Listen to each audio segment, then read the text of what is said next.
Architecture. Merci d'être là. Vous voyez, c'est un espace au mouvement. La dernière fois, pour ceux qui sont venus, vous étiez dans la grande salle. Aujourd'hui, on se met dans la petite salle parce que des choses se trament derrière l'étagère, l'armoire que vous avez derrière vous. Eh bien, pour ce soir, j'ai l'honneur et le plaisir d'accueillir les urbanités de la SIA, et en particulier cette urbanité sur la gestion des terres polluées. Je ne vous en dis pas plus parce que ce n'est pas moi qui suis l'auteur de ces conférences, donc je passerai tout à l'heure la parole à Alain Houvet. Voilà, je vous remercie d'être là, et puis je vous signale qu'à partir de mercredi, vous pourrez venir, le vernissage aura lieu mercredi soir, et vous pourrez venir voir l'exposition des projets du concours des prix de Vidy, qui est donc dans le cadre du programme Métamorphose de la ville de Lausanne. Voilà, merci d'être là, bienvenue, et je passe la parole à Alain Houvet. Merci. Merci.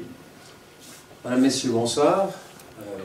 Je suis ravi de vous voir nombreux participer à cette urbanité qui est consacrée à la gestion des terres polluées, intitulée de manière un petit peu provocatrice « Les remous au fond du trou ».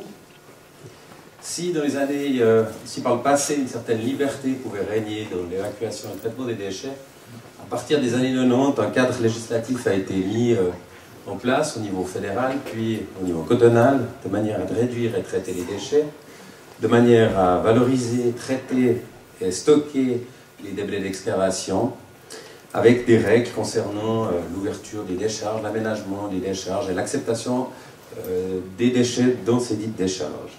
L'influence sur les chantiers de terrassement est déterminante, parce que qui dit gestion des terres polluées dit nécessité de détecter une éventuelle pollution, de la quantifier, de la qualifier.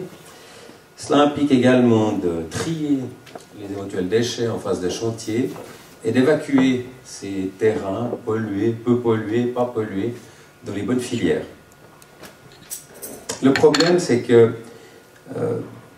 une faible pollution induit la nécessité d'évacuer des matériaux dans les décharges contrôlées, et que dans le canton de Vaud notamment, on a une longue pénurie de décharges, avec peu de sites ouverts, avec des capacités limitées,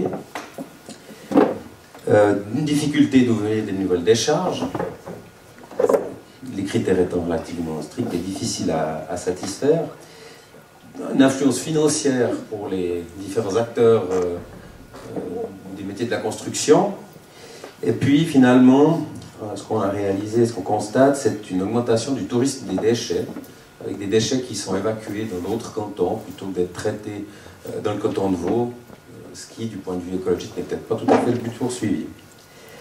C'est un problème qui concerne les maîtres de l'ouvrage, ou les entreprises totales, lorsqu'elles assument le rôle indirect de maître de l'ouvrage, des problèmes techniques concernant la détection et la qualification de la pollution, des problèmes de coûts, les surcoûts sont très importants, vous en aurez une idée, et puis des problèmes de délai durant les chantiers. Vous avez des arrêts de terrasse en cours de terrassement, un ralentissement des terrassements pour la nécessité de trier ces déchets. Pour les entreprises, c'est également des contraintes financières. Pour être compétitif, il faut avoir les bons accords avec les bonnes décharges, il faut trouver les bonnes solutions.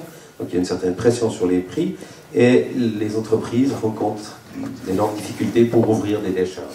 Pour les autorités également, certaines pressions de la part des différents acteurs de la construction, la nécessité de faire respecter le cadre législatif, la difficulté d'ouvrir des décharges. Je crois que tout le monde a envie d'ouvrir des décharges, sauf comme ces décharges sont devant chez nous. Donc les difficultés avec les riverains sont des projets qui avortent avant d'arriver à terme. Nous avons pour cette urbanité le plaisir d'accueillir ce soir les différents représentants de ces tendances, de ces acteurs concernés, notamment, et je vais vous les présenter dans l'ordre dans lequel ils vont effectuer la présentation, M. André Kissling, qui est ingénieur et chef de projet au service du CESAL, eau, sol et assainissement. Il va vous parler du cadastre des sites pollués principalement. On passera la parole ensuite à M. Erwan Kiliek, qui est directeur adjoint des travaux de Lotzinger Marazzi, qui vous donnera le point de vue de l'entreprise Total, qui a des soucis similaires au maître de l'ouvrage. Ensuite, M. Jacques Paquier, qui est directeur général du groupe JPF, un acteur majeur dans le canton de Vaud et en Suisse romande pour les questions de terrassement. Et puis finalement, Nous passons la parole à M. Marc Candelauer, qui est chef de division de la division Sol, Carrière et Déchets, également au CESA.